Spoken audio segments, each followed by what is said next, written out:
Welcome to another episode of Progress, Potential, and Possibilities, discussions with fascinating people designing a better tomorrow for all of us. I'm your host, Ira Pastor. Welcome, everybody, again to another episode of the show. Today, bringing you a really awesome guest involved in creating a better tomorrow. Today, we have the honor of being joined by Dr. Tina Eip. She is the Chief Executive Officer at Regen Med Clinic, a medical practice which provides a wide range of services, including multi-specialty infusions, cutting-edge treatments such as therapeutic apheresis, both plasmapheresis and collections, as well as novel aesthetic treatments for patients with a variety of chronic illnesses. Dr. Eip is a board-certified physician and clinical researcher. Before she entered clinical practice, she was the Chief Medical Officer at the Oklahoma Blood Institute. She was Associate Medical Director at Houston Methodist Hospital and a division director at the University of Arkansas for Medical Sciences, and she's an expert in a broader range of fields, including blood disorders, immunology, therapeutic apheresis, blood banking, as well as transfusion medicine, and she has published dozens of peer-reviewed manuscripts and book chapters. Dr. received her medical degree from Medical College of Virginia, went on to complete her residency in clinical pathology and fellowship in transfusion medicine here at the Hospital, University of Pennsylvania, and then did her master's in public health at Dartmouth. A lot of really interesting themes to get into today. Looking forward to this episode. Dr. Tina Eip, welcome to our show today. Thank you for having me, Ira. It's a pleasure to be with you and to talk about all of the things that I'm really passionate about. Excellent. I'm looking forward to it all. Would love to start off, as we typically do, sort of handing things over to you for a few minutes just to talk a little bit more about you and your background, how you got involved in medicine, but also, sort of your move into both pathology and transfusion medicine. Because I noticed I always take a look at our guests' publications, and I noticed, I think before you even were completed your medical degree, you are working in sort of the area of biomarkers and cancer, which whole other interesting area. But talk a little bit about the background, if you would, Tina. Sure. So, I'm a Jersey girl, and I had the privilege of a lot of my family members actually being in the field of medicine, although none of my, you know, close family members are physicians. I had the opportunity to, really understand what they were doing from a research standpoint. So my aunt was really the first one to try to introduce me to medicine, and from an early stage, I was really passionate about it. My mother's a nurse, and so I saw her. I was there during the time when children could actually go to the hospital with their parents, and so I got to see my mother, nurse a lot of people to help, and just saw that relationship that she built with patients. And so that made me immediately interested in the field of medicine. However, nurses do a lot that physicians don't do, like changing bedpans and things like that. And I knew I didn't want to do that. So I decided to focus on being a physician and really working on developing that relationship with my patient. Also, as an aside, I'm a physician that has a hearing disability. And for the longest time, I could not afford hearing aids. For many of you that don't know, hearing aids are actually not covered by insurance. And so, we were one of those families that, we were in that poor that, we were beyond the poverty line. And so, you could get a few things. And we were, we were marginally middle class. And so there was a lot of things that we really could not afford, including hearing aids, So for the longest time, through all of my elementary and middle and high school years, I did not have a hearing aid. And it was really when I was a freshman in my undergrad I really determined that it was imperative that I get hearing aids. But all in all, to just bring that into focus, because it also made me understand what patients undergo in a healthcare system. So it is very challenging. We, even as physicians, we have so many challenges as it pertains to insurance, making sure that patients get approved for certain diagnostic tests or diagnostic imaging, making sure that they actually get treatments that patients really need. And a lot of the times, we take a look, or the FDA takes a look and says, well, there's not enough clinical trials done in the area. But sometimes, I would like to advocate for patients in that it is imperative that if we are seeing improvement, then we really do need to consider certain treatments, and that CMS and Medicaid and all of them, or insurance companies, really need to take a look as to how to cover treatments for patients. And I think a lot of what we do um, hinges on whether a patient can actually receive insurance approval, and I think it's a real travesty of the American healthcare system. I'm glad you brought that up, and as we later on in the discussion, when we get to some of the the work you've done in talking about transfusion care and hospice care, I just actually went through that with my father-in-law. It was quite interesting, even in the year 2024, how blood is it's difficult to come by and to get proper reimbursement and proper decisions being made on what one can access at what stage of the game. But we'll get into all that later. But I'm glad you brought that up.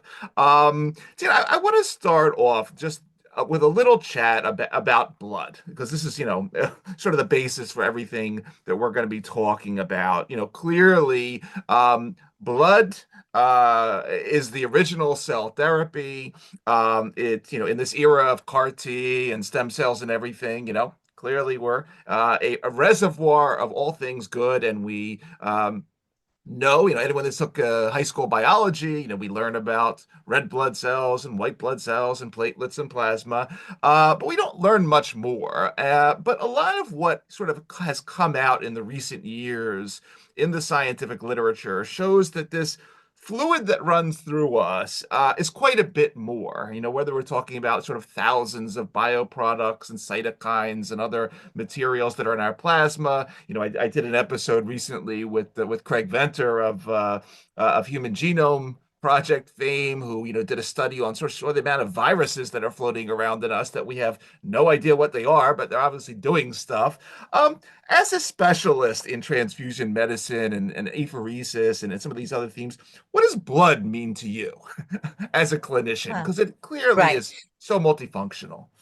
It is really multifunctional. And it is such an important thing because without blood, we really would not have um our organs, I guess, as optimal and healthy as it is, right?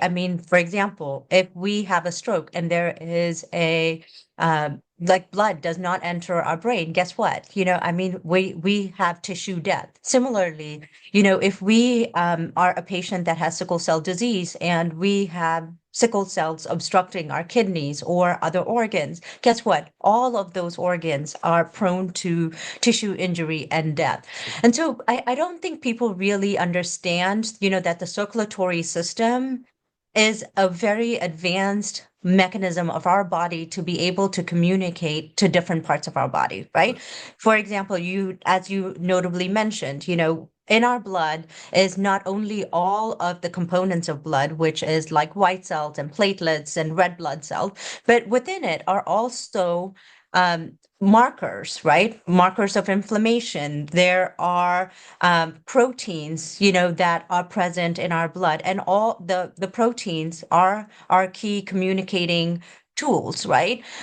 We have our gut, which is, another really large lymphoid organ in our body, that sends communication signals from the gut to the rest of our body, right? I mean, it's for our body to be really interconnected. And I know that a lot of times transfusion medicine, folks are like, well, we're really, we uh, are I mean, we're really consultants to other physicians, but I would like to argue differently. I think that because we have this really broad knowledge of different diseases and, interact with different specialties, and we understand, a lot of the specialties and just how those proteins and cytokines and antibodies impact it, I think we can really play a very critical role in our patients' health.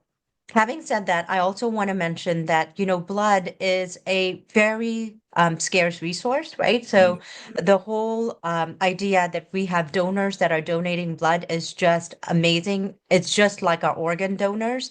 Those that donate organs, are really uh, doing such an amazing community service Mhm. to our population, and I know it's very difficult. I'm in that sandwich generation, where I don't have enough time. I have three children that are really busy and parents that are elderly.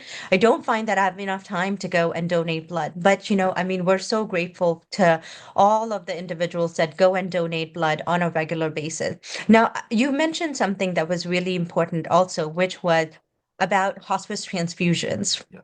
And, yes, we are in blood is a very scarce resource. However, the quality of life of elderly individuals and even young children that, are like that who end up having a cancer and have to go under, have to be part of hospice. We Yep. want to ensure that those individuals, regardless of their age, still have the benefit of living their last days well. Right. And blood transfusion is allowable by CMS as as a palliative treatment. It's not a curative treatment, it's a palliative treatment. And palliative treatment is allowed at any stage in the hospice journey. And I think a lot of physicians don't fully understand that, withholding transfusion is not needed. And, as we start to think about, okay, do we really only have to provide blood transfusions within a hospital setting? Like if we start taking a look at that and look at, medical clinics that are able to do it well, that have the transfusion medicine background, or who are able, who have nurses that get trained, all of those things, you can create that safety net around the patient, even in hospice care, to ensure that they have the quality of life as, whether they're in hospice or palliative care. So Mhm. you don't always have to do a lot of things in the hospital. And that's where I think the idea for Regen Med came about. The idea for Regen Med came about because we really felt that transfusion medicine, which is typically done only in the hospital setting, can be revolutionized and changed from just the hospital setting into a private medical clinic. Mhm. This whole idea, ever since I left residency and fellowship, I wanted to go into private practice. And I remember a lot of my people during my residency and fellowship saying, I don't know if that's possible. However, they knew that I was a person not to give up. Right. And so after I went through COVID, again in a hospital setting, I heard time and time and time again patients just saying, we don't want to go into the hospital. Why do we have to go into the hospital? We're stable. Our coagulation factors are stable. Why can't more people do this outside the hospital? Right. And, it started to get my wheels turning about, yes, I do want to have this lifelong dream of mine to come into fruition. Mhm. However, the reason why most physicians in transfusion medicine don't enter private medical practice is because there is a disparity in the payment structure between hospitals and private clinics that do therapeutic apheresis. So in the hospital setting, hospitals can charge a facility fee that insurance covers. However, a private medical practice, even though we have the same, I mean, we have the burden of having to pay rent. We have the burden of having to have a medical space within, an office building or whatever it is. We're not given that, so, and we're not really even, we're, the amount that is paid in different states for therapeutic apheresis, we can't even cover the cost of the kit that we used for the procedure. So of course you can imagine that it's an insurmountable barrier, Right. but a barrier that one really has to understand. One example that I want to highlight is most recently, multi-specialty infusions, again, was something that was always done in the hospital setting. However, a lot of private insurance started to say, well, we don't want to pay that facility charge. Like it's a same procedure that can be done in a private medical clinic. Why can't we change that paradigm? And guess what? They started to change that paradigm where, at least you were being able to charge for your technical fee, the provision of the products, as well as, and the cost of the drug. All of that was covered by insurance. And that is great, because it sets an example that change can occur and the change is good for the patient. How many times do you really hear about a multi-specialty infusion occurring in a private medical practice that has gone, awry? You don't, but, and it's not because, private medical practices are out there to game the system. That's absolutely not the case. We're trying to all provide care to patients without patients having to get into the hospital and, try to find their way around the hospital, try to go, check in first, and then get lost on their way to either the multi-specialty infusion or even the therapeutic apheresis facility, So there's a lot that can be done in the private medical practice that I think it'll be really good if the healthcare system changes that. Not as they did for multi-specialty infusions, if they can actually do that for therapeutic apheresis as well. Right. Right. Let's I appreciate bringing all that up, and I'm going to go down both these tributaries as we drill down on some of these topics, and then again, just for our audience sake, when we're talking about, sort of two core topics here. One, the principle of transfusion, where we're basically taking a blood product, it could be whole blood, plasma, platelets, whatever, and putting it in somebody. And then the area of apheresis, here we're talking about removing things from blood that may be detrimental, or removing blood, modifying or substituting in some way and putting it back into the patient. And we're going to be going down both these paths with Dr. Ike. Yeah, I mean, I'd love to maybe continue just for a little bit. We start off sort of in this basket of transfusion, and I have to sort of personal story because, as I mentioned, I just went through this. You participated in this. This was at the Association for Advancement of Blood and Biotherapies in October of 2023, and the session was called "Hope in Blood: Outpatient Transfusions and Hospice Patient Population." And I gotta say, I mean, I know it's. I guess you were just saying it's not considered disease modifying, but I looked at my father-in-law. He came through sort of the immunotherapies and sort of the cutting edge smart drugs for his cancer, got his progression-free survival, but then when things moved on, it was the blood that made him feel good. It was the blood that perked him up. And I swear, I mean, it might not be considered disease modifying, but it sure as hell looked for that period where his hemoglobin was below that 8.8 or whatever it was supposed to be. He was great again. But then he couldn't go any further. And I'd love for you to say a few words about sort of what's being discussed at things like AABB in terms of hospice care, in terms of potentially going further with blood as a intervention at this particular stage.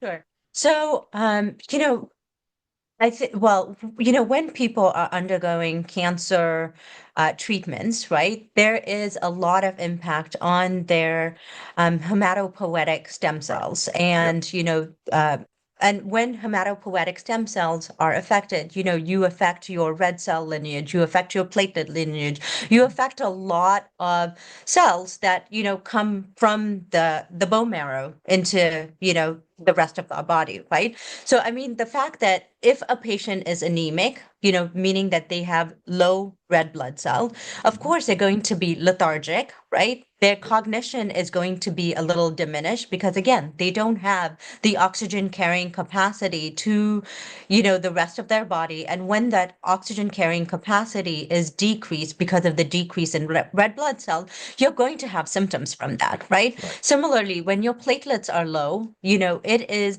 the agent in our blood that ensures that we can, with a cut, we don't bleed ourselves out, right? I mean, so Right. there are so many amazing properties of blood. The clotting factors in our blood, again, ensures that we're not bleeding out, right? I Right. mean, so there is certainly a benefit of patients receiving platelets and red blood cells and even plasma, as is clinically indicated for symptom improvement. We know that patients improve when they receive blood. Now, a lot of people, that I spoke with regarding hospice transfusion, they state that, well, these are individuals that are, near death, and they've kind of lived a good life.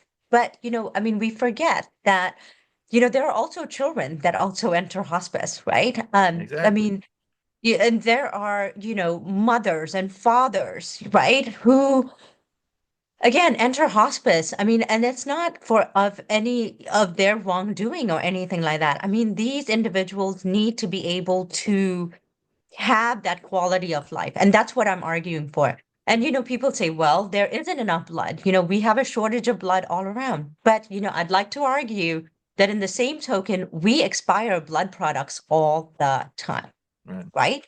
So there is a happy medium that can be accomplished. And, again, CMS has never said that, blood transfusion is not allowed for hospice transfusion patients. They've never said that. And I think that's where we need to go. They understand the importance of the life regenerating properties of blood. Yep. And I think by us, or even like by us withholding it from patients, that are at the end of their life or even in palliative care, I think is not ethical, and that's where we always argue about. And there is a way to ensure that, we're not expiring blood product and can safely, provide those products to patients that require it Mhm. and that need it and have symptomatic improvement from it. Tina, you've also been, over especially the last few years, you've been publishing quite a bit and sort of a vocal proponent of convalescent plasma, sort of during COVID-19. But clearly, this is another area. It's interesting. I'm looking back that, this is a therapy that sort of dates back prior to the 1900s, kind of falls, as well as, bacteriophage, it was around before, antibiotics were first produced. Clearly, it serves its place in not just in viral infections, but it's interesting. We talk a lot about on the show sort of this coming era of antimicrobial resistance and the fact we're not developing antibiotics and we got to have other potential methods there. Talk a little bit about your work in this area. I know you were involved in something called I think it was the Passion Trial, Passive Immunity Trial for Our Nation, which focused on COVID-19 convalescent plasma. But talk a little about your time there, and as well as sort of what you see the potential here, because I think this is kind of an overlooked area that's going to become much more important in the coming years, whether it's with new zoonotic diseases or just other things that we've run out of therapeutic options for. Sure. So I think convalescent plasma is, similar to hospice transfusion, an overlooked treatment that Yeah. has a lot of efficacy. And the reason why I say that is, so I practice in Arkansas, and Arkansas is the sixth poorest um, state in our country. Hmm. And because of, our poverty levels, we don't have as much access to treatment as other states do. So during the height of during the height of COVID-19, I was requested by the Arkansas Department of Health to come up with a treatment Hmm. plan for the state. And that's a big undertaking, but Sounds like it. I understood the importance of convalescent plasma. I knew that, there were other states like California and New York, that were collecting convalescent plasma during that time, and they were actually seeing improved patient outcomes. So because of that, I decided to work with the Oklahoma Blood Institute, now known as Our Blood Institute, to ensure that we were able to collect convalescent plasma for patients with COVID-19 in the state of Arkansas. Mm. So we applied for an FDA IND, or investigational new drug application from the FDA for, providing convalescent plasma to all the hospitals within the state. So, I kind of became a regional distributor of sort, with the University of Arkansas kind of leading that pathway, such that other hospitals within Arkansas would get access to it. And it was I mean, what it taught me was how close Arkansans are to each other. They really, it was the local Arkansans who first got um, COVID-19 that banded together, became donors, donated plasma, and they started that trend, right, of speaking about convalescent plasma. Then there were patients that recovered from COVID-19 that then again, came back into our system, and then took care of the next host of next rounds of patients. Now, I really liked convalescent plasma as a passive, immune therapy for patients. We did see benefit to it. Could we have, like, I mean, and we did publish on the Arkansas experience Yep. of providing convalescent plasma. And again, we did see benefit to it, but what happened throughout the whole system was that then we started talking about IVIG, and other immunoglobulins really taking the forefront, and we lost the pace that, Mm. I mean, we lost the capability of controlling the narrative around convalescent plasma. And I think we in transfusion medicine, need to take responsibility for the fact that we did not do a good enough job to ensure that there were clinical trials being done in a certain manner so that we could actually prove efficacy of convalescent plasma. But I mean, subjectively, I would say, subjectively and objectively, I did see a difference in patient outcomes with the use of convalescent plasma. Again, we always falter on this whole thing of did it meet statistical significance, right? Yeah. And that's where, the failure of, people just being like, okay, well, we're gonna, hold the data and not really share it with everyone else, right? And that's where I think our failure came for ensuring that convalescent plasma becomes the next frontline therapy as emerging diseases come into, I mean, worldwide or even in the US. Right. Yeah, no, these are extremely important points. And yeah, as I sort of was watching this all from afar, yeah, I noticed sort of the interest in it, and then all of a sudden, but I'm glad that you were out there publishing, not just on the Arkansas experience, but there's several other papers in Dr. Ipe's portfolio here that are quite interesting, and we'll put links, of course, to all of Yeah, and those I what we're do. discussing. Sorry, I do Please. want to bring up one other thing. Like, I mean, pharmaceutical companies during that time had the capability and the bandwidth to Yeah. do, like, to really be able to publish, right? Right. I mean, then after all of that, when we take a look at what exactly, were the benefits, we know that there weren't a lot of benefits, right? So, I mean, that's a difference between, I think, hospitals and physicians and all of them trying to, work within, within IRBs and within the kind of very like the research and grant structures that we have available to us versus pharmaceutical companies. I'm not ganging up on a pharmaceutical company, but it's much more difficult for physicians that are trying to publish and get grants and all of that than a pharmaceutical company. But Got it. How you gonna do?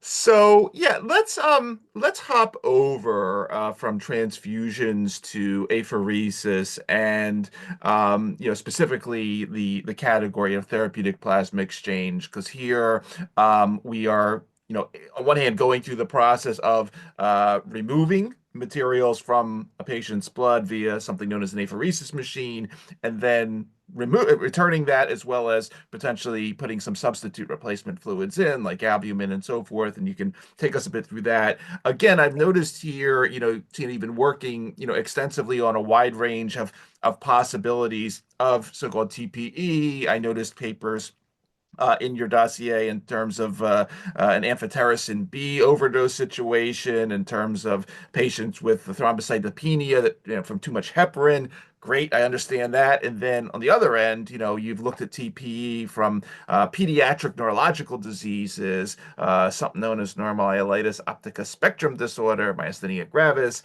Walk us through sort of a little bit of the state of the art of where we are with TPE in 2024, and a little bit of what you see the potential here, because clearly this is a wide spectrum of, hey, I'm poisoned and I want to get stuff out of me, to, very specific modulation of some of these biofactors. So I'd like you to take us through a little bit on of this and take your time. Sure.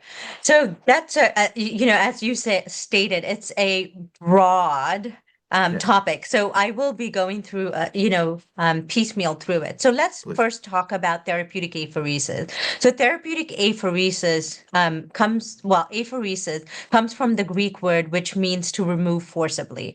And as you aptly pointed out, depending on what it is that you are removing forcibly from blood, right?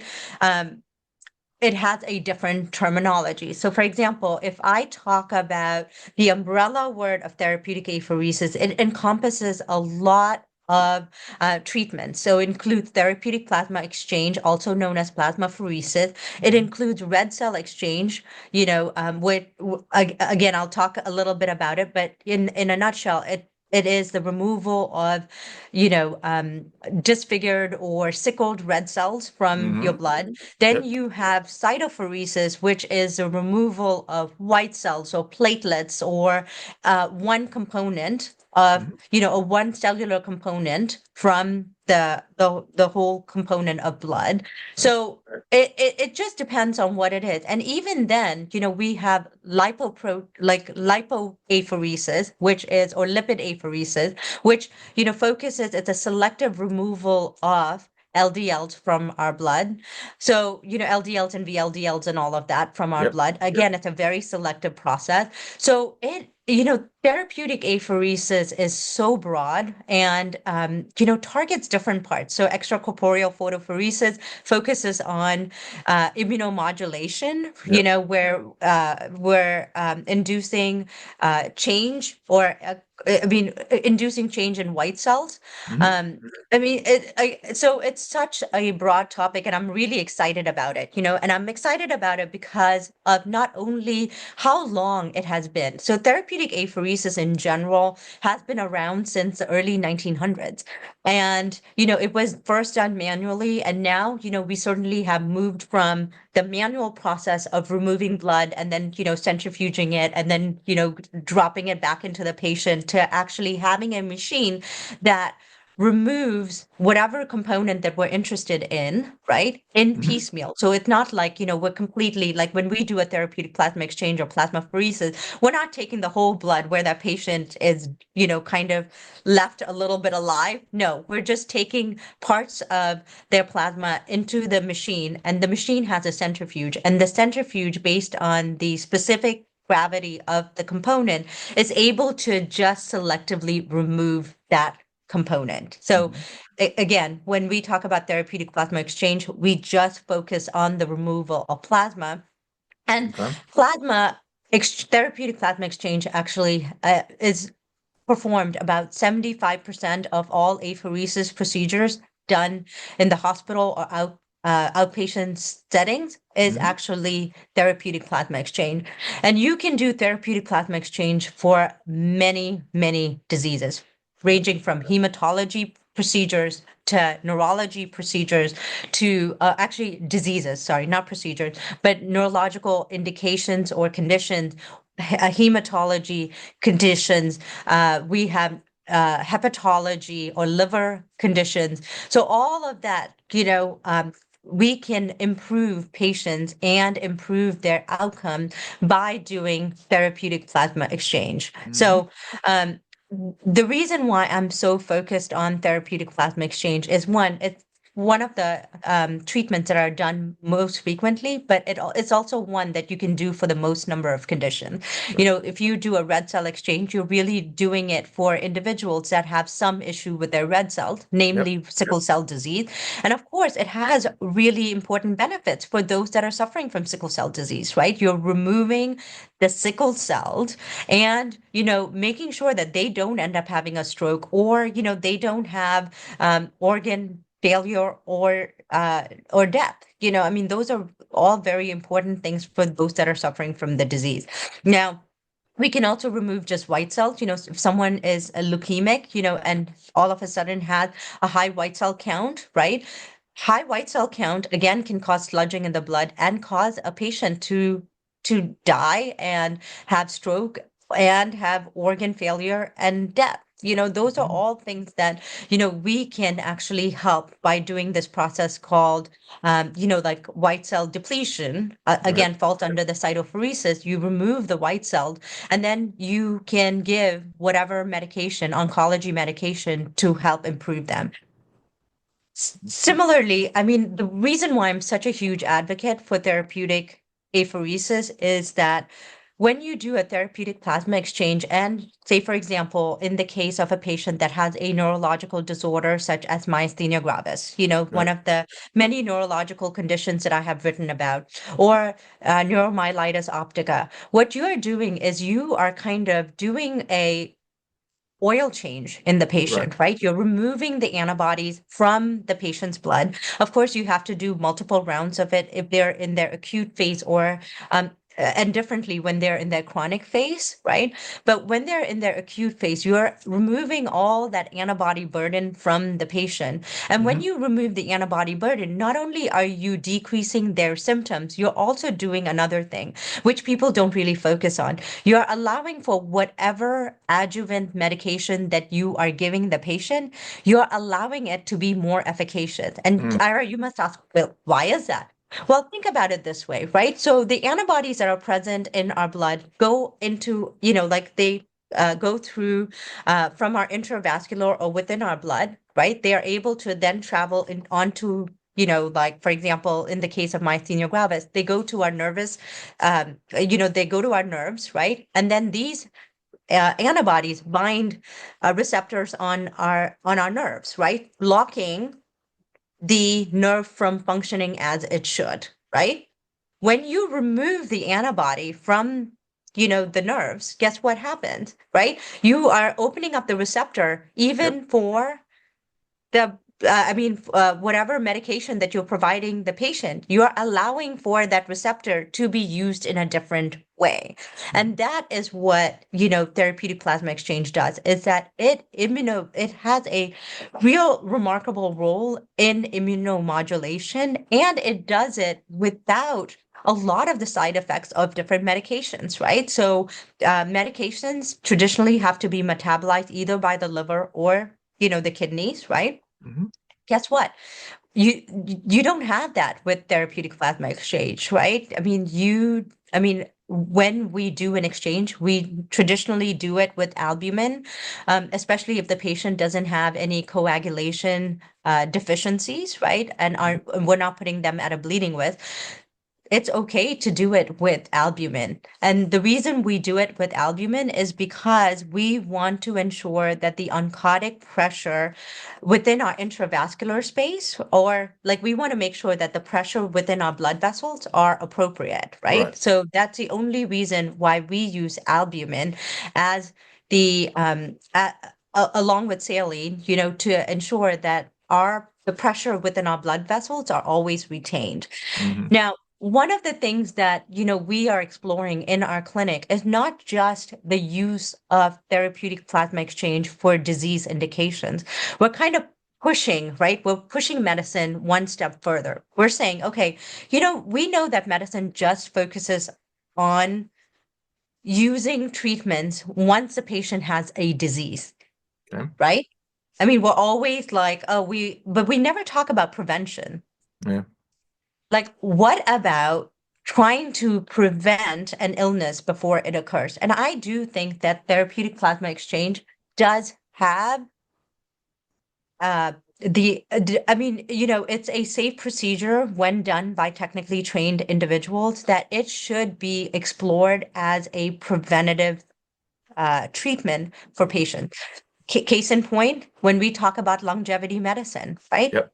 When we talk about longevity medicine, we are talking about with aging, right? We're talking about the fact that we have increased creatinine, we have increased bilirubin, we have increased amyloid beta proteins, we have tau proteins, we have increased inflammatory markers, we have increased cytokines. All of these occur with aging, right? Yep. And it can be decreased or potentially reduced with therapeutic plasma exchange. And when we reduce these inflammatory markers and amyloid beta proteins, and when we decrease bilirubins, when we decrease creatinine levels, when we decrease ammonia levels, all of this actually has benefits to the patient and can increase the longevity of the patient. Mm-hmm. So I know I haven't published on this, but it's something that we really do want to focus on. We really do want to focus more on the prevention of disease rather Right. than always waiting for the disease to occur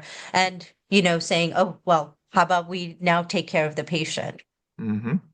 Yeah, no, it's an extremely important point. I know because I have spent a little time the last couple of years on sort of the longevity bioscience space, and I know this has been originally sort of started out with sort of this parabiosis theme that we wanted to put younger stuff into an older person, but it seems like what we're finding out in the other direction, taking things out, whether they're it's the soup of bad cytokines and other factors, and sort of resetting that. I think it's very exciting. While we're on that theme, and I didn't want to, overlook this because you mentioned it briefly, but I want the audience to understand it.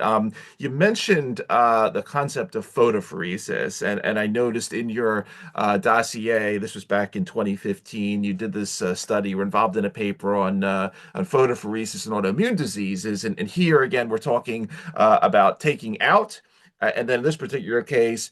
ZAP. So in this ultraviolet light, I believe in this particular Yeah. study, that in some ways, and there's a very long list here of things that photopheresis is being studied for a lot of autoimmune disorders, but things are on this list like cutaneous T-cell lymphoma. Talk a little bit about that because I think that's another area maybe we don't hear as much about that we are capable of without any sort of an external drug, let's say, in this case, a physical stimuli like ultraviolet light, to retask a cell, in this particular white blood cells, to do something else, to calm down, to become more tolerant to the. In your work was about tolerance induction in the immune system. Say a few words about this and sort of where the state of the art is going with regard to the ZAP, whether it's ultraviolet light, electricity, whatever the case may be, and where we're going potentially on that front, because I think it's kind of cool.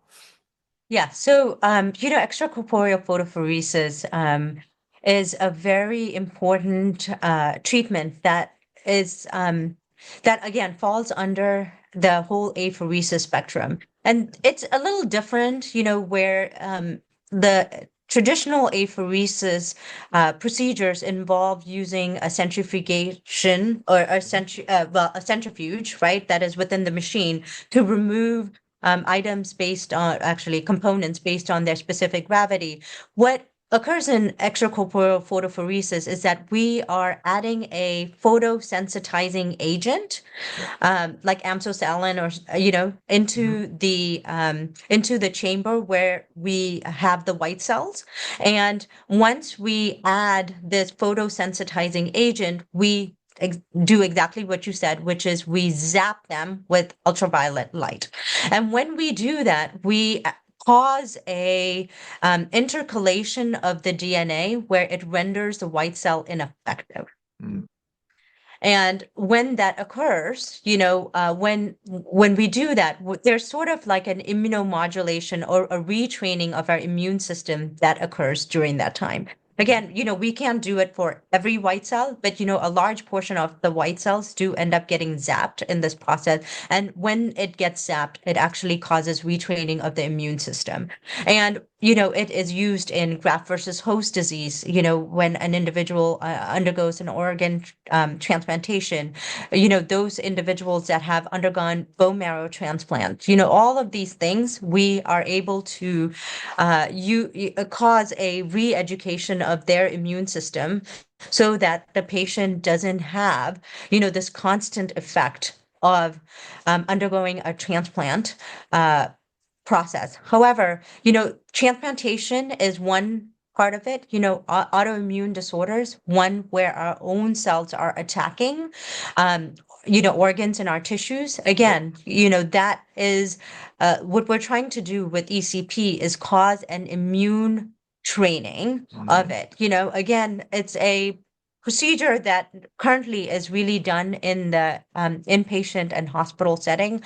But again, would really be good, like rather than using medications, Yep. to actually use this more as a tool that can be done for patient just in outpatient settings as well. But yeah, I mean, it's an amazing, well-studied treatment, that is not used as much as it should be used. Yeah. Well, let's go in that keep going in that direction because in September 2020 you're involved in publishing a paper Apheresis Medicine in the Era of Advanced Telehealth Technologies. This is American Society for Apheresis position paper. Talking about as you've been saying, the potential to move this out of the hospital setting. Clearly, it's 2024, we are in the era of telehealth and digital health and all things hypercommunication. Where's this all going? Where would you like to see it? I mean, clearly, I would love to be at my house and have my plasma cleaned and pull out some of that extra LDL cholesterol that I have a little too much of, and so forth and so on. Where are we headed in terms of your perspective on this? And if we could focus on sort of on you, and this was in 2020, it was 4 years ago, but what's been happening since in sort of creating this model outside of the sort of the typical Setting. scenarios?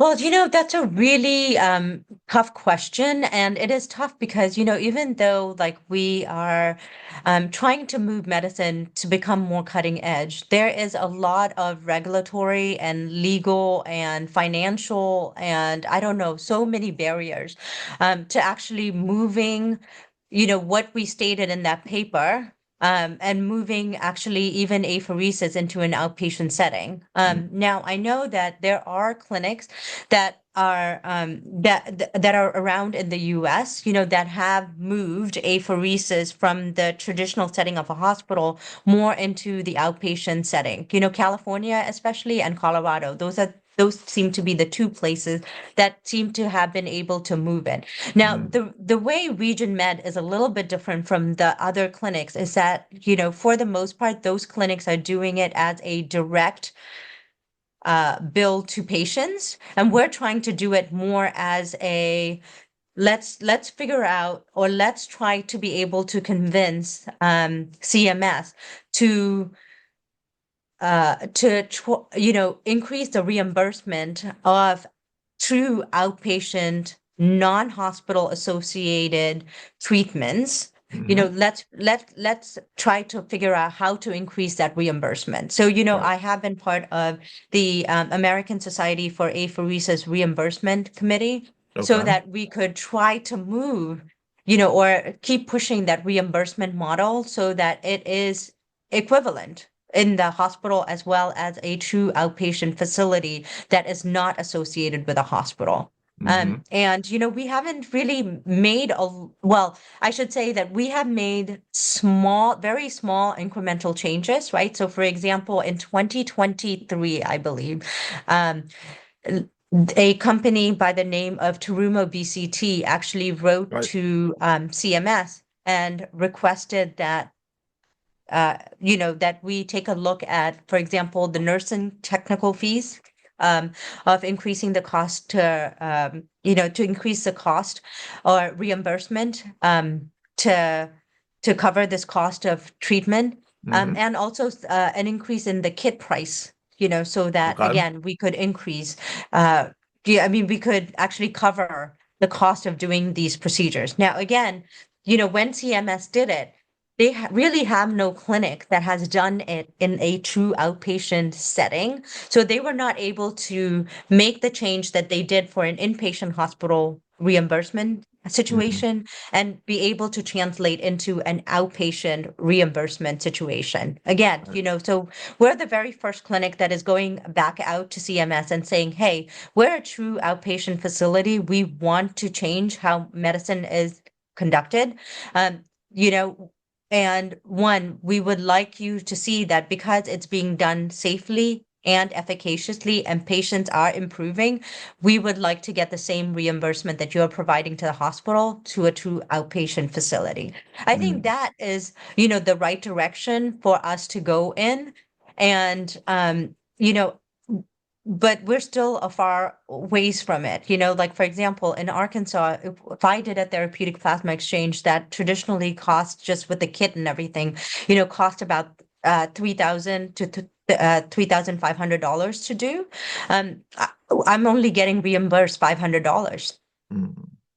So you can see that, everything else is cost that I am eating up, Right. and Right. I'm eating it up partly one because I do believe that we do need to be able to show to CMS that it can be done safely and efficaciously. Patient, would benefit from this treatment. And two, I fundamentally believed in patient access, partly because as a hearing disabled person myself, I felt that, had I gotten a hearing aid earlier, my life would have been very different, right? I mean, I was on the struggle bus for a really, really long time, with I mean, going through schooling without it, having to go after class to talk to the teachers and trying to ensure that I understood them correctly and, trying to, do extra work to make sure that I was, like a student that got the grades that, I needed. But Mm-hmm. you can see that if we actually are able to change that paradigm and say, hey, yes, a patient that is stable, right, doesn't have any coagulation deficiencies, is, has this disease chronically, it's not in the acute phase of their disease, it can be done in an outpatient setting, and we're going to reimburse that appropriately. Guess what? Their whole outcome would be different. And, I don't think like people would be challenged trying to always try to find a hospital setting to be able to do the procedure in. Mm-hmm. Mm-hmm. Excellent. I appreciate you laying all this out. And again, it is a multifaceted area, and I really wanted to go into all the Right. angles with you. So I really do appreciate that.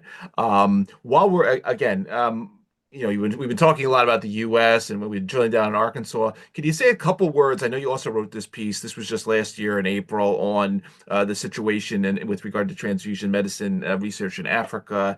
Here, you put this paper together with a bunch of colleagues: Egypt, Ghana, South Africa, Zimbabwe, Cameroon, and Ivory Coast. What are you learning about in terms of Africa and a little bit of whether those learnings apply here in resource constrained areas of the United States, vice versa? Say what words of that if you would, Tina. Sure. So, I think that people fail to realize that in the US, we are at least 85% of our areas in the US is actually it's considered low access areas, right? What do I mean by that? I mean, we don't really have specialists like medical specialists that are in low access areas like Arkansas, for example. Right. Like there is probably one specialist for every 100,000 people people here in Mhm. Arkansas. I mean, that's I mean, when we talk about hematology or when we talk about certain like disease states like neurological disorders and things like that, when patients don't have access to physicians that have been trained to take care of them, they are going to I mean they unfortunately, you, you know, uh, suffer a lot, right? I mean, because oftentimes they're not able to make the long journeys. Usually the academic medical center is about 3 to 4 hours away. Again, if they're in acute crisis, right? Right. When they're being treated in a low resource area, guess what? Like the physician may not fully know, oh my gosh, this is a patient that has neuromyelitis optica, or, maybe this patient is actually in a thyroid storm, and it's really their thyroid and not, their neurological disorder, or, a patient who is suffering from sepsis, Mhm.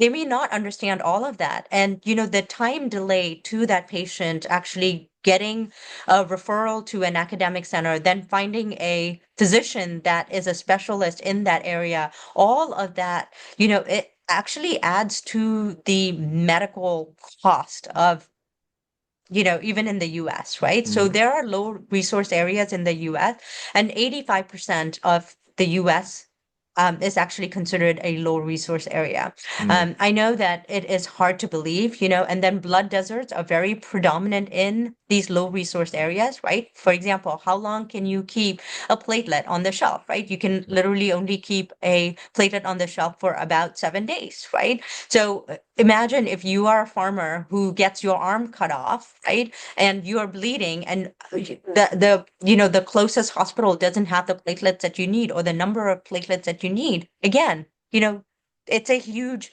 I mean, it is things that we don't consider, but, similar to Africa, similar to other places, we still have the same challenges. Because most of the communication, or the health communication, actually comes from academic facilities, right? Mhm. I don't think that, people fully understand, why people actually end up going to naturopaths or chiropractors or other individuals. Right. It's only because, again, it's a low resource area and they are trying to find a solution to the problem that they're facing. And, we really need to start taking a look. Should we be looking at increasing patient education? This is where, telehealth is vitally important. Maybe we should consider having specialists that can do telehealth visits with patients in low resource areas and hospitals around the US. You Right. know, I COVID-19, set the whole forefront for telehealth, right? Yep. But again, slowly we've been taking all of that away, right? And, because again, insurance doesn't want to pay for it, right? But I think we have to re-explore, do we end up taking care of patients when we are able to, one, provide telehealth service, two, we are able to talk to another physician who might be a primary care physician and say, could you please do X, Y, and Z for this patient? We feel like, maybe you should draw these lab tests. Maybe you should, do this diagnostic test. All of those things are vitally important to trying to ensure that the patient not only get diagnosed appropriately, but also then is, given the right treatment according to, what their lab results or their diagnostic testing shows. Right. Right. Excellent points. Um, Tina, I know the annual meeting, I think, just occurred for the AABB, the Association of Advanced and Blood and Biotherapies. I know this piece just came out because you're a part of the Clinical Transfusion Medicine Committee on sort of the topics that were addressed. Could you just, I guess from a perspective of AABB, and then of course from your own role now in running Regen Med Clinic, and your future strategies, what else should we be on the lookout for? I mean, there's a lot of things we didn't get into, and we probably do a whole other episode, whether it's, we talked about convalescent plasma, this whole area of sort of conditioned plasma in terms of sort of the stem cell space. You got platelet-rich plasma, folks in the aesthetics domain. What else is hot? What else should we be thinking about as we get close to 2025? New technologies, new products, anything that excites you on the horizon for your practice, but for the transfusion and apheresis medicine space in general, please.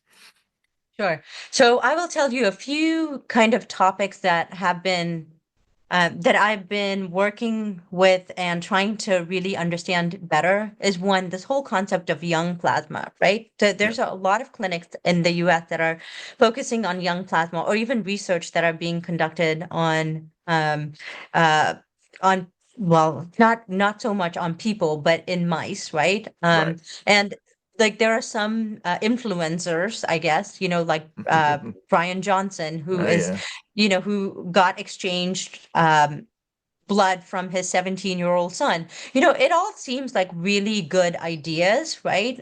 But fundamentally, we have to go back to exactly what might be occurring. And the reason why I think therapeutic apheresis is a better treatment alternative than young plasma. So in young plasma, when we take a look at heterochronic parabiosis, right, Yep. which is you conjoin two mice together, and then their circulatory system gets conjoined in a way that there's a dilution of all of these senescent cells and markers that are in the old mice, right?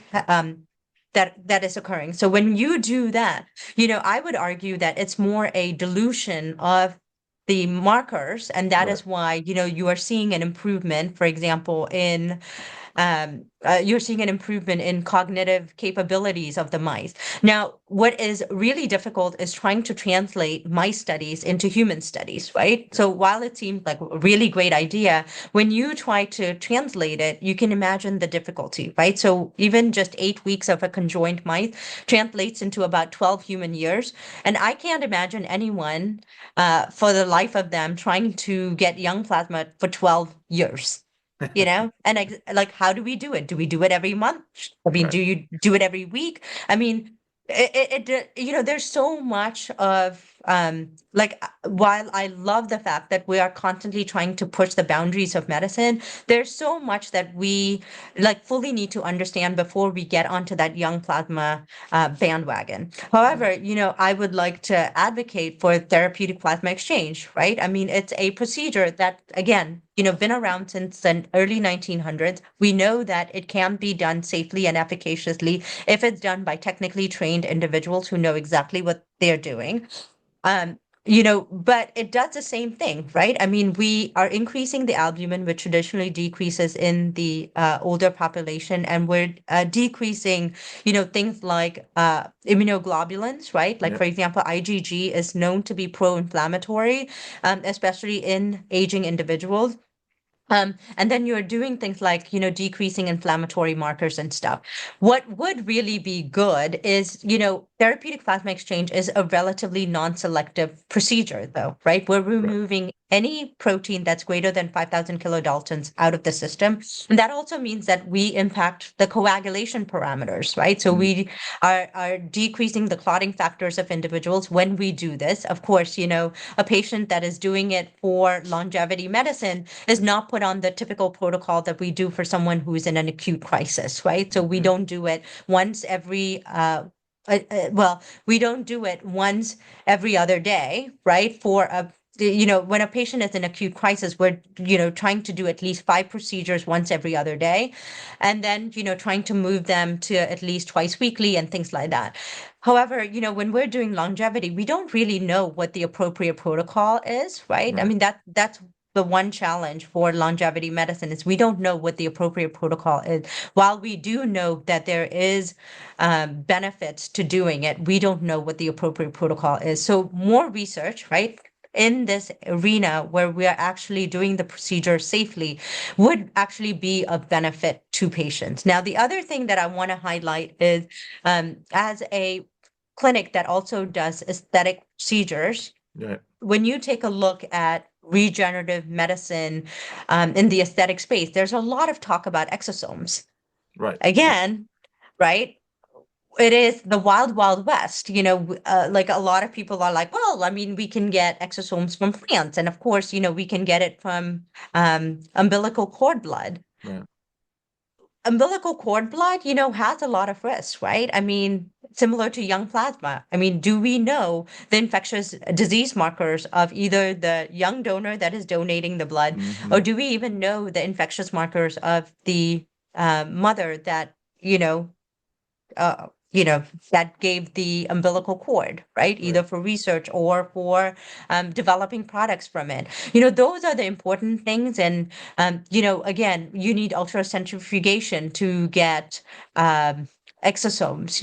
What are the protocols that is out there? There's no FDA approved exosome products out in the market. Mm. All of these are really not talked about. And I think that transfusion medicine really can play a key role in saying, okay, can we use the quality background that we come from? Can we use the regulatory background that we come from? Can we use all of the knowledge that we learn as clinicians in this space to advance medicine to ensure that, not only are we using products like exosomes appropriately, but we're also ensuring that they're free of contaminants and things like Right. that. So I think that would be, something that I know that, ABB knows about, right? Like when we talk about cell therapy, and ABB is very much in the cell therapy space as well, right? Right. Not only with hematopoietic stem cells, but and exosomes is just one extension of it, right? I Hmm. know that as we talk about it, I think it would really be good that we start to highlight these products and try to get us more involved in it. Another product like PRP, platelet-rich plasma, Yep. everyone and their I mean, I hate to say it, everyone and their mother who owns an aesthetic practice does PRP, but is it done efficaciously? Right. You know, what are the centrifuges that are being used to, generate the appropriate product? Do we know that, when we talk about PRF, all the inflammatory markers, are those inflammatory markers really helpful for skin rejuvenation and restoration? I mean, there's so much, so like what I'm trying to do with my medical practice is really use all of the skill sets that I've learned as a clinical pathologist, as a transfusion medicine person, and say, hey guys, this is the more efficacious product that you should consider. Right. I wouldn't do an allogeneic product, right? Because I know that the safety is not there yet, right? We're not there that we can ensure that a patient doesn't develop graft versus host disease, or, like an infectious disease marker or anything like that if I use an allogeneic, which is from Right. someone else, product on my patient, right? So I am strongly advocating for autologous products for now. Allogeneic products, will be something that, the cell therapy and other specialists really need to start thinking about, especially in the regenerative aesthetic space. But I think, as we get more involved in it and as we try to educate not only our colleagues, but also become physicians that become fundamentally integrated and start thinking of novel ways to reach our patients, I think those are the other topics that we really should think about. And I don't fully have an answer to it all, you know? Well, at least you're thinking about it and publishing about it, and then it's yeah. I mean, I enjoy sort of the scientific and clinical rigor that you're bringing to bear here, because as you're mentioning, it's the world of the influencer and people that may not be as well trained as you that unfortunately impact a lot of people as well. So I like the fact that we're coming back to science, both on sort of the product side, the technology side, but then obviously the clinical rigor. So no, it's a very exciting time, and I love the fact that we're merging sort of the technologies we have, as we talked about, the telehealth and the digital health with this ultimate biologic that's been with us since the Yeah. beginning of time, and sort of looking at all the new ways that we can utilize it. So I'm excited for this space, and I'm excited that I probably your blood pressure goes up a lot being, an entrepreneur now and having to deal with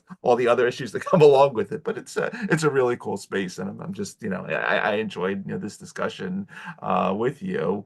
Do we miss anything? Anything else that you want to highlight while we have you today? I mean, we could talk about a lot of these themes probably for hours, but anything else, Tina, while we have you today that you want to mention? Well, I well, I don't know.